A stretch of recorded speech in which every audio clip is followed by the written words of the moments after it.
Hi everyone, Karina, CEO of Real Properties here. I wanted to pop on today again and just give you a rundown of some of the common questions that we've seen right now in regards to what's going on with COVID-19. But I also did want to let you guys know that as landlords, you are welcome to join an informational group that has been put together by the Wisconsin Apartment Association. I will put a disclaimer here that I am chairman of the Wisconsin Apartment Association. But we have put together a free Facebook group for all landlords during this time. It's called the Wisconsin Apartment Associational and COVID-19 Informational Group. Yes, it's a very long title. I will be sure and put it in the comments below so that you can again search for that group. You do not have to be a member of WAA to join that group. For other reasons, which I will not say, they of course want you to join WAA. But this group is open free for anyone that is a landlord in the state of Wisconsin right now, and it is meant to be a community of support for all of us during this time.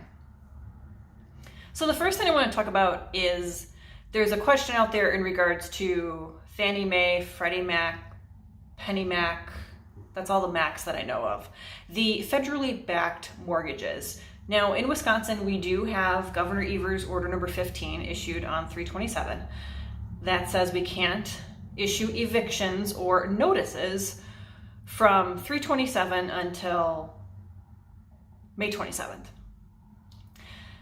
Now, if you have a property which has a federally backed loan, which is through the Mac, so the Fannie, the Freddie, and the Penny, and maybe there's another one I'm forgetting. If you have a federally backed loan, there was something separate that went on at the federal government level that affected those. So the federal government, it's up here, the state's up here, right below them. So really what the federal government goes is what trumps what's going on right now in Wisconsin with our 60 days. So at the federal government level, they have stated that anyone that has a property that is Fannie Mae, Freddie Mae, Penny Mac, any Macs, your federally backed loan, you cannot evict someone for 90 days. So if you go back to when this was issued, I don't know for certain when it was. I want to say it was somewhere around March 20th. So 90 days from March 20th, you cannot evict a tenant from your property if you have one of these types of loans. So you're going past the May 27th that the other landlords in Wisconsin are honestly looking at and hoping that that day comes soon, let's be honest. And then you're going about 30 days beyond that to June 27th. So you have to keep in mind that when you have a federally backed loan right now, you have this like extension on when you can file an eviction. You have to wait until June to do so. The other thing I want to talk about in regards to Governor Evers' order number 15 was the idea of notices. So on top of the freeze on evictions, there was also above that, he said that you cannot issue any notice that terminates a tenancy. So you can't issue your 28 days. You can't issue your 30 days, your 28 days, your 60 days, whatever. But you also cannot issue 5 days. What's important to know here is that it doesn't matter when the effective date is.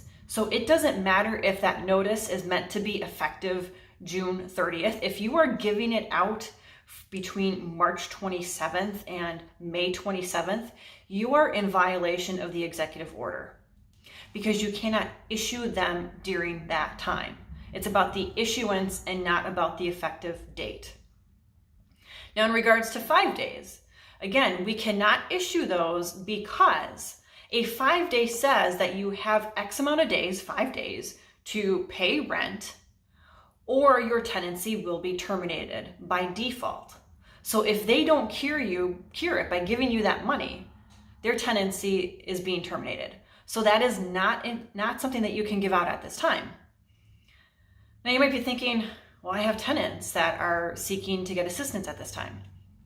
Well, most of the times we know that our organizations want to see 5 days.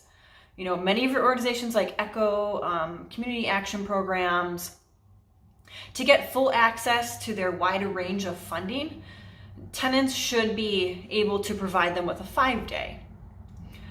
Now, of course, right now, we're not allowed to issue 5 days. We would be in violation of Governor Evers' order right now. There are a couple workarounds for this. First thing is, if you are asked by a tenant to give them a 5-day for the purposes of assistance, we strongly recommend that you do not give it to the tenant directly themselves. The reason is because in our state here, Wisconsin State Statute 704, we have service on a document, especially when terminating tenancy, by giving it to them directly, by delivering it to their door by hand, by mailing it. Those are accepted forms of service for notices.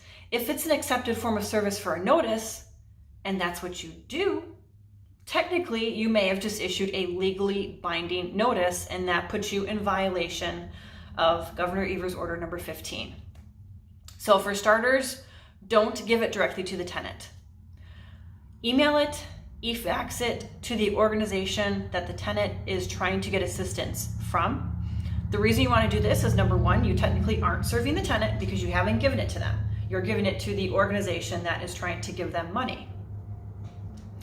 The other reason you want to do it email or e-fax rather than just dropping it off is that you will have proof of a cover letter, and you want a cover letter with this. So a cover letter with a fax, or in your email, just in what you print in the message.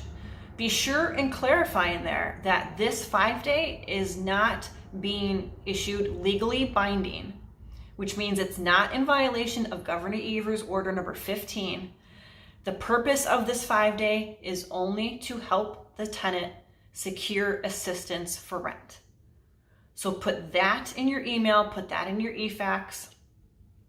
Also, another good thing to do, honestly, just to be, like, let's say doubly safe at this point, is to put in your 5-day in maybe red letters that the same language, that this 5-day is not in violation of Governor Evers' order number 15 because it is not sent in a legally binding fashion. It was not provided to the tenant. It's solely being provided to the assistance organization to help that tenant secure rental assistance.